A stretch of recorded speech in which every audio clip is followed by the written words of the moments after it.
आज अपना जो टॉपिक है वो है बंगाल में द्वैध शासन। हमने यहाँ तक अध्ययन किया था कि मुग़ल काल में बंगाल है वो मुग़ल शासकों का हिस्सा था, और ये भी हमने अध्ययन किया कि प्लासी का युद्ध और बक्सर के युद्ध के बाद बंगाल पर ईस्ट इंडिया कंपनी का आधिपत्य हो गया था। मुग़ल काल के अंदर जो प्रशासनिक व्यवस्था थी उसके हिसाब से बंगाल प्रांत के अंदर दो प्रमुख अधिकारी होते थे। एक सूबेदार जो शांति और व्यवस्था का काम देखता था, और दूसरा था दीवान जो राजस्व व्यवस्था देखता था। सूबेदार का कार्य यानी निजामत, पुलिस, कानून व्यवस्था, उसके पास स्वयं की एक सेना होती थी। और दीवान का जो काम था वो राज्य की आय कितनी है, मुग़ल दरबार के अंदर उस में जो शेष भाग बचा है उसको भेजना है, किस तरह के कर लगाने हैं, करों में किस तरह से वर्दी करनी है, ये सारा काम है वो दीवान का होता था। जब कंपनी ने बंगाल को अपने अधीन किया तो 26 लाख रुपए वार्षिक शाह आलम से दीवानी कार्य के लिए व 53 लाख रुपए वार्षिक में बंगाल के नवाब से बंगाल का निजामत कार्य का कार्यभार अपने ऊपर ले लिया।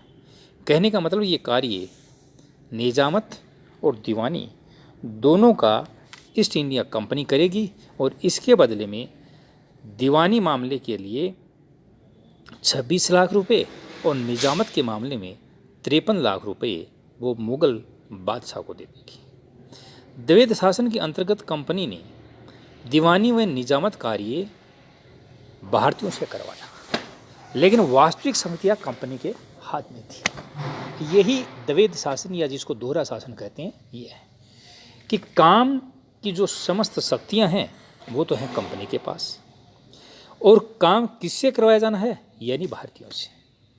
इसका सीधा सा मतलब है कि जनता को तो ये लगेगा कि अब तक जो कार्य भारतीय कर रहे थे वो आज भी भारतीय कर रहे हैं, लेकिन भारतीय कार्य जो कर रहे हैं वो कैसे कर रहे हैं, वो ईस्ट इंडिया कंपनी के निर्देश और आदेश के अनुसार कर रहे हैं। कहने का मतलब ये इस तरह की एक दोहरी व्यवस्था स्थापित कर दी जिसको द्वैध शासन कहा जाता है।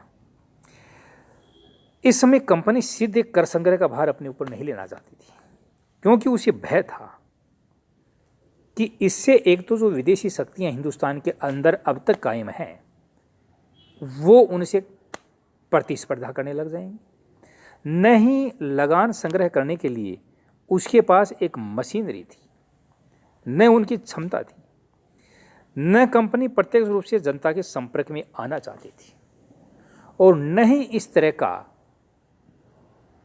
इंग्लैंड की सरकार से उनको सर्टिफिकेट मिला था। इसलिए वो ये चाहते थे कि ये काम किससे करवाया जाए, भारतीयों से ही करवाया जाए। इसके लिए उसने दो अधिकारी नियुक्त किए, बंगाल में मोहम्मद रजा खां को और बिहार में राजा सिताएब राय को, तथा उड़ीसा के अंदर दुर्लभ राय को उप दीवान बना दिया गया। ये तो ऊपर वाले तो दो व्यक्ति थे, वो तो दीवान थे, और उड़ीसा को अलग दीवानी क्षेत्र में बांट करके और उसके लिए एक उप दीवान नियुक्त कर दिया। मोहम्मद रजा खां उप नाजिम का कार्य भी करता था, यानी निजामत का कार्य भी करता। इस प्रकार द्वैध शासन में दो शासक हो गए, कंपनी व नवाब। कंपनी के पास अधिकार व शक्तियाँ थी किंतु उत्तरदायित्व नहीं थे, जबकि नवाब के पास उत्तरदायित्व थे किंतु अधिकार नहीं था। कहने का मतलब जनता से किस तरह से पैसे वसूल कर रहा है, राजस्व संग्रह कैसे कर रहा है, ये काम था नवाब का। इसलिए अगर यहाँ कोई भी चूक होती है या कोई अच्छी बुरी बात होती है तो उसका उत्तरदायित्व तो नवाब होगा, लेकिन किसी भी राजस्व कर को कम करने या उसे बढ़ाने का अधिकार नवाब के पास नहीं था। तो इस तरह से ये हो गया कि अधिकार तो समस्त कंपनी के पास थे, लेकिन उत्तरदायित्व नवाब का था। अगर इसमें बदनामी होनी थी तो नवाब की होनी थी, क्योंकि कंपनी डायरेक्ट जनता के संपर्क में थी ही नहीं।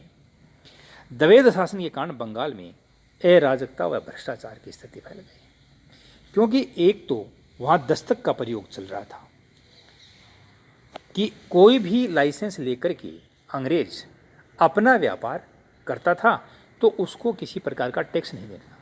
तमाम अंग्रेज़ों ने इस तरह के दस्तक ले रखे थे, लाइसेंस ले रखे थे, और वो व्यापार करते थे भारतीय। इसलिए भारतीय जो व्यापार करता वो अंग्रेज के नाम से करता था, इसलिए उसको किसी प्रकार का टैक्स नहीं देना पड़ता था, बल्कि अंग्रेज भारतीय से टैक्स लेता था, पैसे लेता था, वो अपनी ये शक्ति बेच देता था। ये भी एक बंगाल के अंदर व्यवस्था थी। इसलिए व्यापार है वो तो क्या हो गया, नष्ट हो गया, उद्योग धंधे चौपट हो गए, किसान भयानक गरीबी व भूखमारी के अंदर फंस गए। इस समय जो कर्टियर बंगाल का गवर्नर था, उसने इस चीज़ को, इस पीड़ा को देखा। 1717 ईस्वी में बंगाल में भयंकर अकाल पड़ा, जिसमें 1 करोड़ लोग भूख के कारण मारे गए। क्योंकि जब इस तरह का राजस्व लिया जाएगा किसान से, कि राजस्व के बाद किसान के पास कुछ बचेगा ही नहीं, तो किसान क्यों खेती करेगा। इसलिए खेती भी उजड़ गई और व्यापार भी चौपट हो गया।